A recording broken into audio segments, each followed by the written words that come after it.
Bonjour, bienvenue à ce deuxième épisode de Les métiers d'art autrement. Donc, on est dans le studio Métiers d'art au plein cœur de Plein Art à Québec. Plein Art qui se tient du 2 au 14 août au quai Saint-André. Donc, venez nous rendre visite. C'est un événement qui est web diffusé sur matière.ca et qui est commandité par Vidéotron, qui est notre partenaire, qu'on remercie beaucoup. Aujourd'hui, j'ai l'honneur de recevoir Louise Lemieux-Bérubé, qui est tisserande et graveuse. Bonjour, Louise. Bonjour. Louise Lemieux, vous avez fait des études au baccalauréat en histoire de l'art à l'Université du Québec à Montréal. Vous avez étudié le tissage jacquard au Rhode Island, qu'on dit Rhode Island, au Rhode Island School of Design. Vous êtes cofondatrice du Centre des textiles contemporains de Montréal. On en a parlé dans un autre épisode avec Lisiane Latulippe. Vous pourrez écouter ça, chers auditeurs. Vous êtes une spécialiste du tissage jacquard et en broderie assistée par ordinateur. Il y a du matériel sur la table, on va regarder tout ça. Écoutez, je le sais, votre parcours, votre CV est beaucoup plus impressionnant. Là, je l'ai résumé à quelques éléments que j'ai retenus. C'est les points les plus importants, ça. Je pense que oui, puis c'est ceux qui ont attiré mon attention, puis je vais avoir des questions par rapport à ces éléments-là. Puis c'est ça que je suis en train de dire, vous nous avez amené du matériel, des trucs que vous avez créés, puis on va pouvoir aussi regarder ça tantôt, ça va être fascinant. Mais avant, j'aimerais en savoir un peu plus sur l'élément déclencheur. Qu'est-ce qui vous a amené vers le tissage? C'est apparu comment dans votre vie? Bien, ça fait très longtemps. J'étais à l'époque où j'ai élevé une petite famille, 2 enfants, et le soir, j'ai pris des cours en mode, en dessin de mode. J'ai fait une formation et j'ai développé une clientèle, j'habillais les femmes d'affaires. Mais tout à coup, je me suis aperçu que les tissus qu'elles m'apportaient, c'était pas très agréable. Je le faisais parce que je gagnais des sous, mais sinon, j'aurais fait d'autres choses. Et un jour, j'ai vu une entrevue à Radio-Canada d'un tisserand très renommé qu'on oublie, Lucien Desmarais. C'était une des figures importantes. Lucien Desmarais. Lucien. Et il faisait un défilé de mode avec Marielle Fleury, qui était, elle, créatrice de mode. Et lui, c'était ses tissus. Et là, ça m'a vraiment allumé. Je me dis, c'est ça que je vais faire, c'est les tissus qui m'intéressent. Et donc, par un parcours, j'ai rencontré les premiers formateurs, qui étaient une religieuse à l'époque, un peu de cours. J'ai tissé pendant longtemps. J'ai fait le Salon des métiers d'art avec des vêtements quelques années. Des vêtements genre petite maison dans la prairie parce que ça date de cette époque. Et là, ensuite, j'ai fait ma formation au bac. Donc, mes enfants étaient plus grands, j'étais plus libre, là. Et ça m'a permis de me qualifier vraiment de professionnel, de vraiment démarrer quelque chose de sérieux, une carrière. Donc, qui était basée sur le textile, mais le tissage en particulier. C'était pas très... La fondation du Centre des textiles contemporains, c'est arrivé à quel moment? En 89, je crois. Puis dans mon parcours, ça faisait peut-être une dizaine d'années que je tissais. Et il était vraiment... je suis une personne de développement. Puis je trouvais que moi, j'avais trouvé beaucoup de difficultés à apprendre ce qu'il fallait. J'étais allée aux États-Unis dans des congrès, etc. Je me suis dit, puis à l'époque, il y avait des écoles de métiers d'art qui s'ouvraient en joaillerie, en impression textile, en ébénisterie, etc. Je me suis dit, le textile, la construction textile, donc construire des tissus, ça mérite une école. Donc, je me suis présentée au Cégep du Montréal devant un comité. Puis le tissage, ça pognait pas. C'était comme les femmes dans leur sol qui tissent. Et lorsque j'ai dit, non, le programme va être basé sur tisser avec des nouvelles technologies, broder avec des appareils et tricoter avec des appareils pour vraiment développer des carrières. Et donc, c'est là que ça a démarré. Et puis justement, ces appareils-là, on parle de tissage jacquard. Tantôt, Lisiane, dans l'autre épisode, elle nous parlait d'une tisseuse jacquard, c'est ça? Je l'ai dit bien? Un métier à tisser jacquard. Un métier à tisser jacquard, c'est le terme qu'elle a utilisé. C'est quoi ça? Bien, c'est un métier qui permet à chacun des fils d'être levé au besoin. Donc, si dans un espace, dans une image en noir et blanc, par exemple, une photo, il y a des tons plus ou moins blancs, plus ou moins noirs, mais on peut choisir, à l'aide d'un logiciel, évidemment, pas avec nos mains, des fils qui doivent être levés ou des fils qui doivent être baissés. Les fils sont indépendants. Alors que sur un métier à tisser commun qu'on connaît, plusieurs fils sont enfilés sur des cadres. Donc, on ne peut pas faire des endroits très précis dans une image, aller donner les tons qu'on voulait. Donc, à cette époque-là, ça n'existait pas un métier jacquard, donc électronique, mais à tissage à main. Il n'y en avait pas. Et je pense que, entre parenthèses, je crois que c'était la première école qui avait ça au monde. Donc, j'ai mis en contact une entreprise américaine qui faisait des métiers électroniques non jacquard avec une compagnie française qui faisait des têtes jacquard. Je leur ai dit, des têtes. Bon, toute la mécanique ou la partie électronique du jacquard lui-même qui permet de faire lever ces fils-là. Et donc, 6 mois plus tard, on avait un prototype et notre école était la première à développer. Donc, ça a été celle de Québec, l'école de Québec aussi. Ça a été une collaboration américano-française avec pour votre répondre à nos implication besoins. au Québec. Pour répondre à nos besoins, oui. Donc, mais ça, puis ça a donné lieu, ça a abouti à la création d'une machine à tisser, d'un métier à tisser. Exactement. Qui s'appelle aujourd'hui le métier jacquard. Il est électronique, mais on s'assoit au métier et on lance la navette, on lance le fil. Mais toute la partie, quels fils sont levés, c'est préparé à l'avance avec un logiciel français qu'on utilisait à l'époque. Comment ça s'appelle, ça? Le logiciel s'appelle Poincaré. Oui, tantôt, Lisanne en a parlé. Il est connu dans le monde industriel beaucoup. C'est un logiciel qui est maintenant pas tellement accessible au niveau financier parce qu'ils le vendent à des entreprises. Là. Ah, OK. Mais il y a d'autres logiciels. On peut le faire avec Photoshop, par exemple.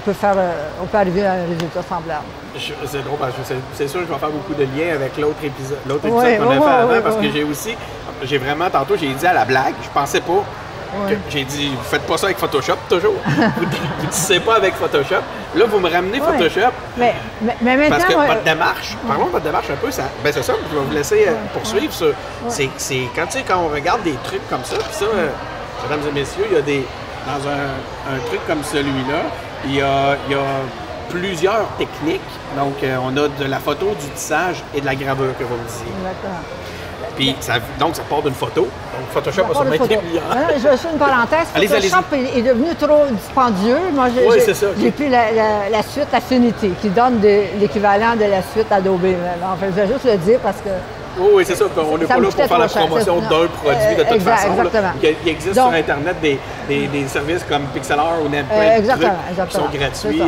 Arrêtez-vous pas là à on n'a pas des grosses bourses, on comprend ce qui nous convient.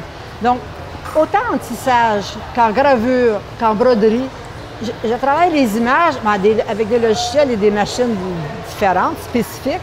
Et donc, chaque point de l'image est interprété. Quand cette plaque gravée que vous avez montrée, là, et donc c'est une image, donc c'est une photo au départ que j'ai utilisée pour faire un tissage qui était grand, là, qui était 1 mètre par 1,50 mètre. Okay? Mais après, j'ai découvert une méthode pour rendre les images tramées, c'est-à-dire les rendre en points, qui vont faire du blanc ou du noir. Mais les gris dans une image, ça existe, mais là, ça dépend des points, s'ils sont petits, grands, éloignés ou rapprochés.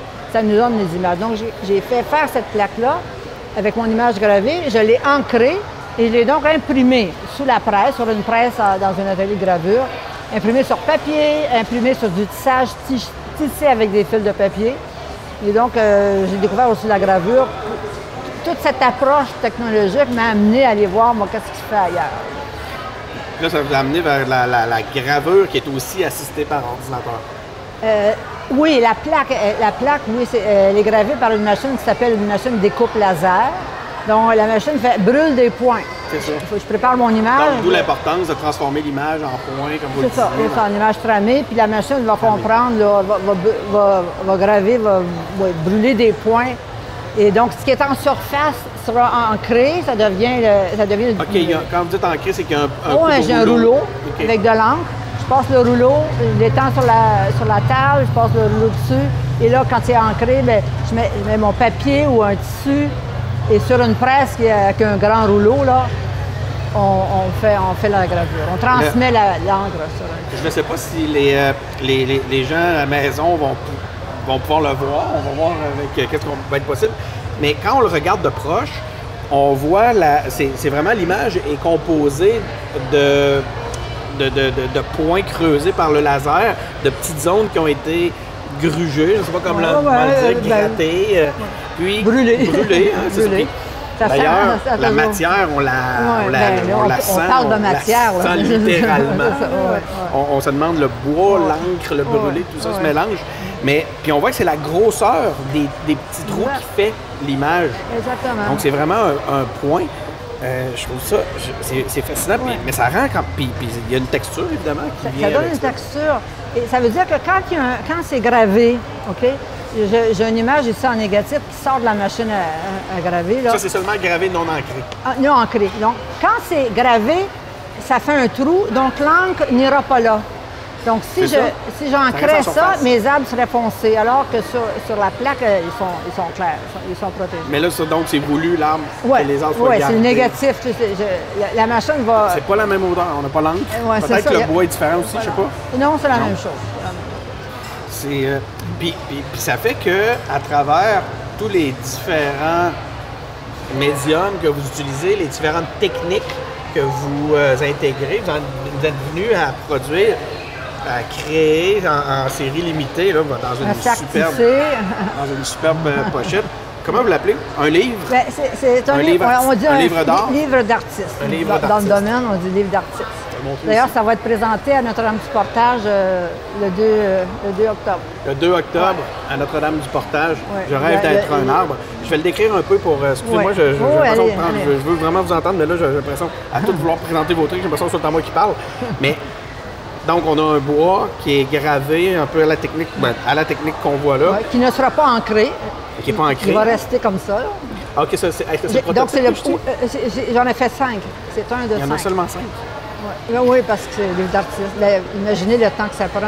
Ben oui, je le sais. Non, mais c'est plus que je me sentais privilégié de le tenir. Oui, oui. C'est plus pour Oui, ça que je réagissais. Normalement, quand c'est présenté, ça prend des gants. Mais Oui, c'est ça. on y va. J'ai comme eu peur d'avoir grave. fait un impair en le prenant Non, comme non, ça. non. Parce que tantôt, je vous parlais, puis là, cette notion-là de sentir la matière, elle est multidimensionnelle avec un objet comme celui-là, parce Ouais, que là, on a la gravure, Ouais. on a les papiers, Ouais. on a les... Ouais. On a le tissage.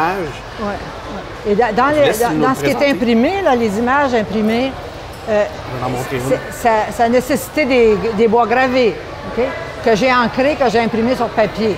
Donc, il y a beaucoup de choses dans ce livre, là, beaucoup de compétences. Il y a des papiers, Ben, il y a ma passion. il y a des papiers de papiers différentes- japonais. Papiers japonais. Des poèmes québécois. Oui, bien, certains poèmes d'artistes connus, dont j'ai eu les droits avec Copybec, et d'autres dans mon entourage, des amis à qui j'ai demandé de m'écrire quelques lignes sur les arbres. Je pense que vous avez même des textes qui viennent de vous. Ah, ben oui, Oui, oui. Louise Lemieux-Bérubé. Oui, Tantôt, j'ai vu qu'il y avait du miron. oui. Donc, j'ai eu beaucoup de plaisir. Puis à chaque étape, je découvrais.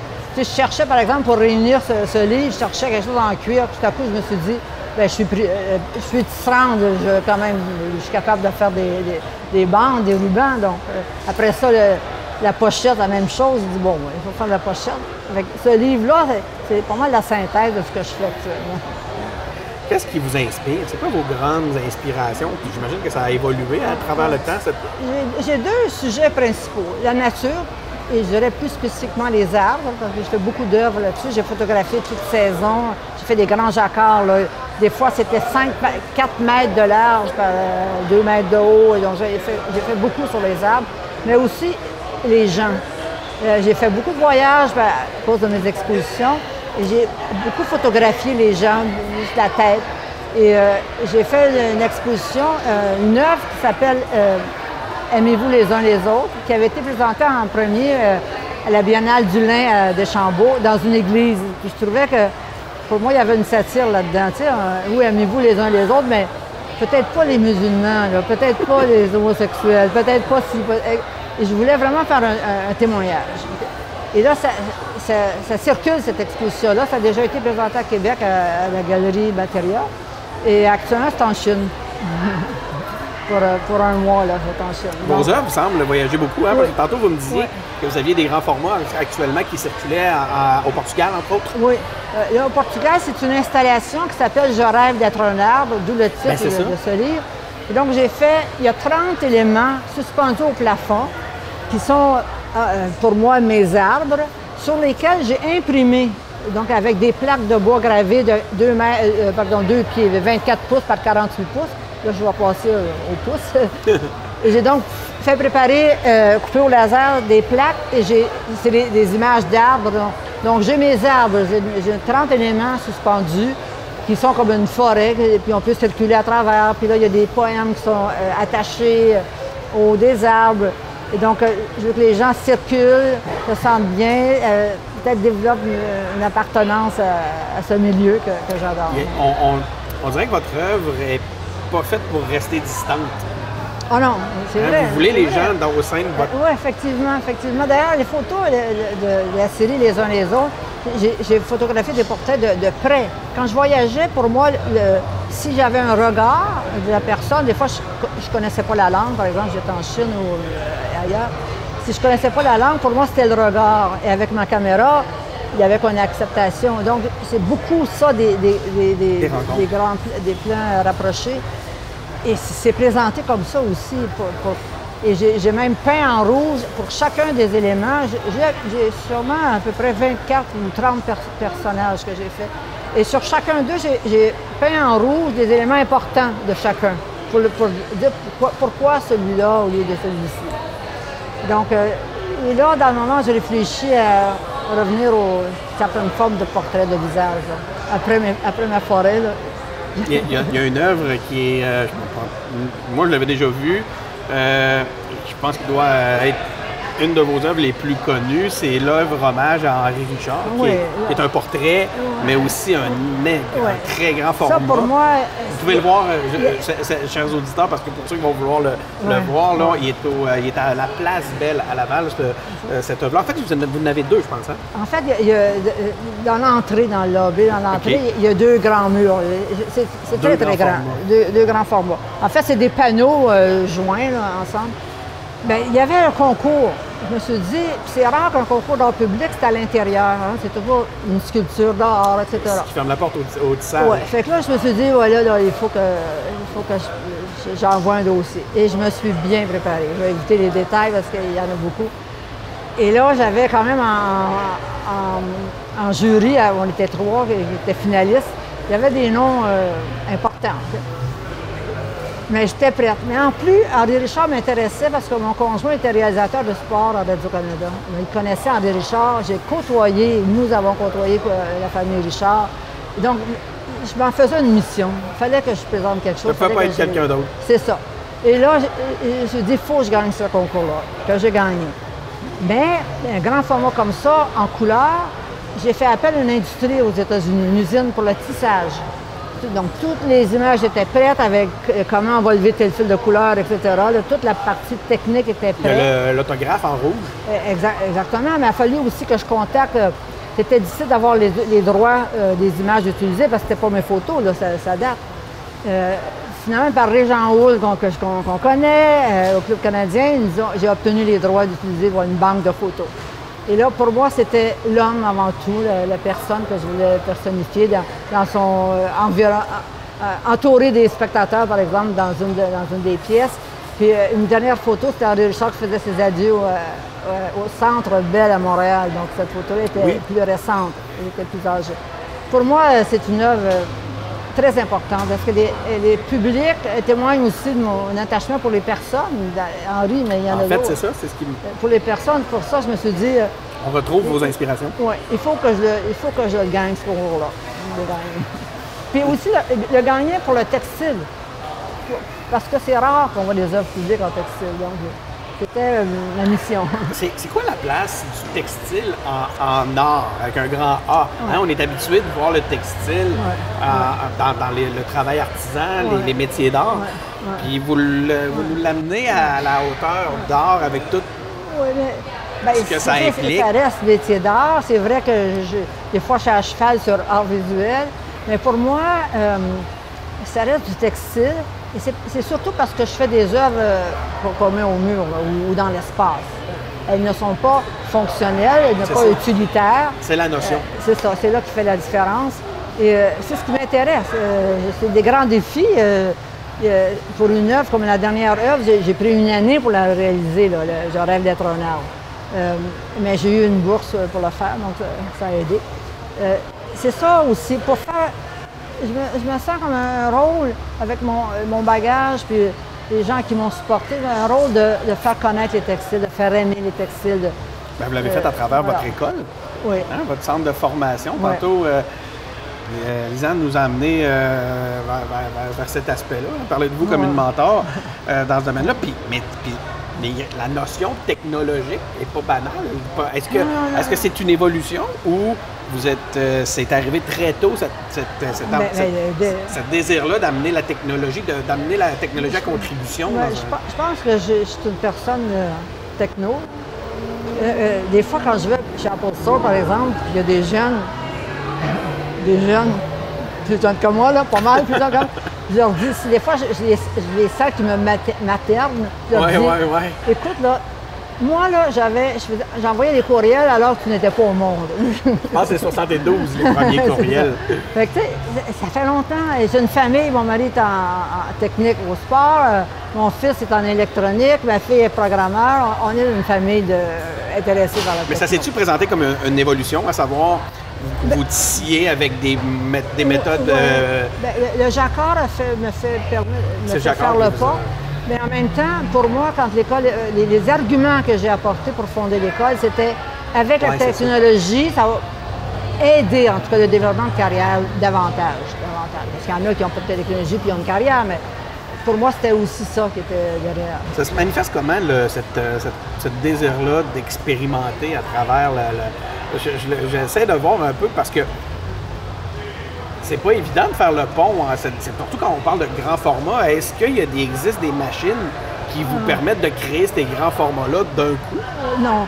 Ou c'est toutes mes œuvres, c'est, mettons, environ 1 mètre ou 1 mètre et demi de large. Comme Henri Richard, c'est 1 mètre et demi de large. C'est les plus gros qu'on peut faire à partir dans une pièce. C'est ça. Mais je fais plusieurs panneaux. Une image est coupée en sections selon le format final que j'utilise.